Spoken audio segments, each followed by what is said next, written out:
Good morning friends, मेरा नाम है सौरभ मराठे और आज हम बात करेंगे मगध साम्राज्य के विस्तार की कड़ी में शिशुनाग वंश के बारे में। जैसे कि हमने पिछले लेक्चर में देखा था कि मगध साम्राज्य का विस्तार हर्यक वंश के द्वारा किया गया और जिसमें सबसे पहले राजा बिंबिसार के बारे में हमको पता चलता है। बिंबिसार के पश्चात अजातशत्रु, उदयन और उदयन के बाद इस हर्यक वंश का आखिरी शासक हुआ नागदशक और इस नागदशक की हत्या करके नागवंश के शिशुनाग ने 412 ईस्वी में ईसा पूर्व में इस नागवंश की स्थापना की और इस नागवंश की स्थापना के पश्चात उसने अपनी राजधानी राजगृह से वैशाली बनाई। वैशाली को दूसरी राजधानी होने का दर्जा दिया गया और सबसे बड़ा महत्वपूर्ण तथ्य है इसके अचीवमेंट के बारे में। शिशुनाग ने मगध से बाहर निकलकर मध्य भारत के अवंती पर आक्रमण करके अवंती को मगध साम्राज्य का हिस्सा बना लिया। यह एक महत्वपूर्ण तथ्य शिशुनाग के संदर्भ में देखा जा सकता है, इसको हमको याद रखना चाहिए। इसके अलावा इसके बाद उसका पुत्र काकवर्ण, जिसको कालाशोक भी कहा गया है, कालाशोक या काकवर्ण इस शिशुनाग वंश के दूसरे उत्तराधिकारी के रूप में मगध साम्राज्य में आया, जिसने अपनी राजधानी पाटलिपुत्र को पुनः राजधानी बनाया। मतलब पाटलिपुत्र जिसका की स्थापना उदयन ने या उदाई ने की थी, हमने पिछले बार देखा था, जो कि हर्यक वंश का था। इसके बाद इसने पाटलिपुत्र को पुनः राजधानी बनाया, जबकि इसके पिता ने वैशाली को राजधानी बनाया था, लेकिन इसने अपनी राजधानी पुनः पाटलिपुत्र कर दी। लेकिन इसके समय की महत्वपूर्ण घटना के संबंध में हम देख सकते हैं तो 383 ईसा पूर्व में द्वितीय बौद्ध संगति आयोजित हुई थी। जैसे कि हमने पहले भी अपने लेक्चर में देखा था कि बौद्ध संगतियों के आयोजन हुए थे। तो पहली बौद्ध संगति 483 ईसा पूर्व में, तो दूसरी बौद्ध संगति इस समय 383 ईसा पूर्व में हुई थी, जो कि वैशाली में ही आयोजित हुई। परंतु इस समय सबसे महत्वपूर्ण बात जो हुई, जो संगति के पश्चात संघ दो भागों में बढ़ गया था और इस समय अध्यक्ष थे सर्वकामिन। इस प्रकार से द्वितीय बौद्ध संगति के संदर्भ में कालाशोक अथवा काकवर्ण को एक महत्वपूर्ण तथ्य के रूप में हमको देखना चाहिए। इसके पश्चात इस वंश का आखिरी शासक महानंदिन हुआ, जिसको कि नंदीवर्धन भी कहा गया है। और इस महानंदिन या नंदीवर्धन की हत्या करके उसी के अमात्य, उसकी के मंत्री, जिसने की नंद वंश की स्थापना की, और वह व्यक्ति था महापद्मनंद। इस महापद्मनंद के बारे में साहित्य में कई साहित्यों में कहा गया है, तत्कालीन साहित्यों में कहा गया कि यह क्षत्रिय नहीं था, यह नाई था, जिसको नापित कहा गया है।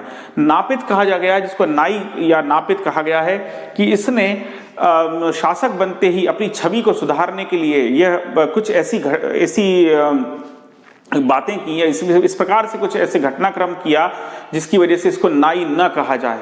अतः इस संदर्भ में हमको एक खारवेल का, ईसा पूर्व पहली का एक खारवेल का उदयगिरी खंडगिरी के अभिलेख से भी हमको पता चलता है कि एक व्यक्ति जिसका नाम महापद्मनंद था, जिसने कलिंग या उत्कल पर आक्रमण किया, वहां पर वहां की जो सामान्य जनता थी, जो वहां की लोकल या स्थानीय जनता के कहने पर कुछ नहरों का निर्माण कराया और साथ में जिन की अष्टधातु की मूर्ति, जिन अर्थात महावीर स्वामी को जिन या जिनेंद्र कहा जाता है, तो महावीर स्वामी की अष्टधातु की मूर्ति को वहां से मगध ले गया। इस प्रकार का अभिलेख मिला है। तो ये वही व्यक्ति महापद्मनंद था। महापद्मनंद ने अपने को क्षत्रिय दिखाने के लिए, अपने आप को ये दिखाने के लिए कि मैं एक उच्च वर्ण का या उच्च कुल का व्यक्ति हूं, अतः उसने सर्व क्षत्रांतक, सभी क्षत्रियों का नाश करने वाला द्वितीय भार्गव अर्थात भार्गव परशुराम को कहा जाता है, तो परशुराम अपने आप को कहलवाया। साथ में उसने एक राट या एक राट की उपाधि मिली। तो ये एक महत्वपूर्ण तथ्य है कि एक राट, सर्वक्षत्रांतक और द्वितीय भार्गव किसको कहा गया है? ये महापद्मनंद को कहा गया। महापद्मनंद जिसने की नंदीवर्धन या महानंदिन की हत्या करके नंद वंश की स्थापना की और इसने कलिंग पर आक्रमण किया। यह महत्वपूर्ण तथ्य या इसकी जानकारी हमको राजा खारवेल, जो कि एक जैन शासक था, उसके हमको उदयगिरी खंडगिरी के अभिलेख से हमें पता भी चलता है। इसके पश्चात नंद वंश में महापद्मनंद का सबसे छोटा बेटा धनानंद शासक हुआ। धनानंद को उस समय का सबसे तत्कालीन, उस समय अर्थात ईसा पूर्व तीसरी शताब्दी का सबसे महान, भारतवर्ष का सबसे शक्तिशाली शासक कहा गया है।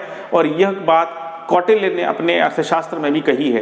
कौटिल्य, जिनका नाम चाणक्य व विष्णुगुप्त था, इस धनानंद के समय में, चूंकि धनानंद के पीछे भी कहानी है कि धन का अत्यधिक लोभी होने के कारण उसको धनानंद कहा गया, लेकिन यह भी एक महत्वपूर्ण बात है कि इसी समय सिकंदर ने पश्चिमोत्तर पर हमला किया था, आक्रमण किया था और उसके सामने तक्षशिला के राजकुमार आम्भी ने हथियार डाल दिए थे, लेकिन बाद में विष्णुगुप्त चाणक्य अर्थात कौटिल्य के द्वारा ये धनानंद से मदद मांगने के लिए वह जाते हैं, लेकिन धनानंद उनका अपमान करता है और उस अपमान के पश्चात चाणक्य या कौटिल्य या विष्णुगुप्त एक शपथ लेते हैं कि जब तक मैं इस जैसे राजाओं का विनाश नहीं कर दूंगा तब तक अपनी में चोटी में गांठ नहीं बांधूंगा।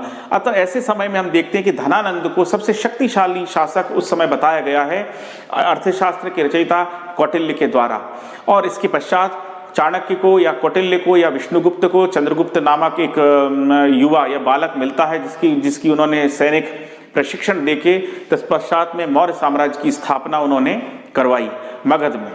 तो आज हमने देखा मगध साम्राज्य के विस्तार में, पहले हमने देखा हर्यक वंश को, फिर हमने आज देखा नागवंश को और या शिशुनाग वंश को और नंदवंश को। अगले लेक्चर में हम देखेंगे मौर्य सम्राट चंद्रगुप्त की आगे की एक उससे संबंधित फैक्ट या मौर्य सम्राट या मौर्य वंश के बारे में, और इसके बाद में हम देखेंगे विदेशी आक्रमणों की श्रृंखला। धन्यवाद।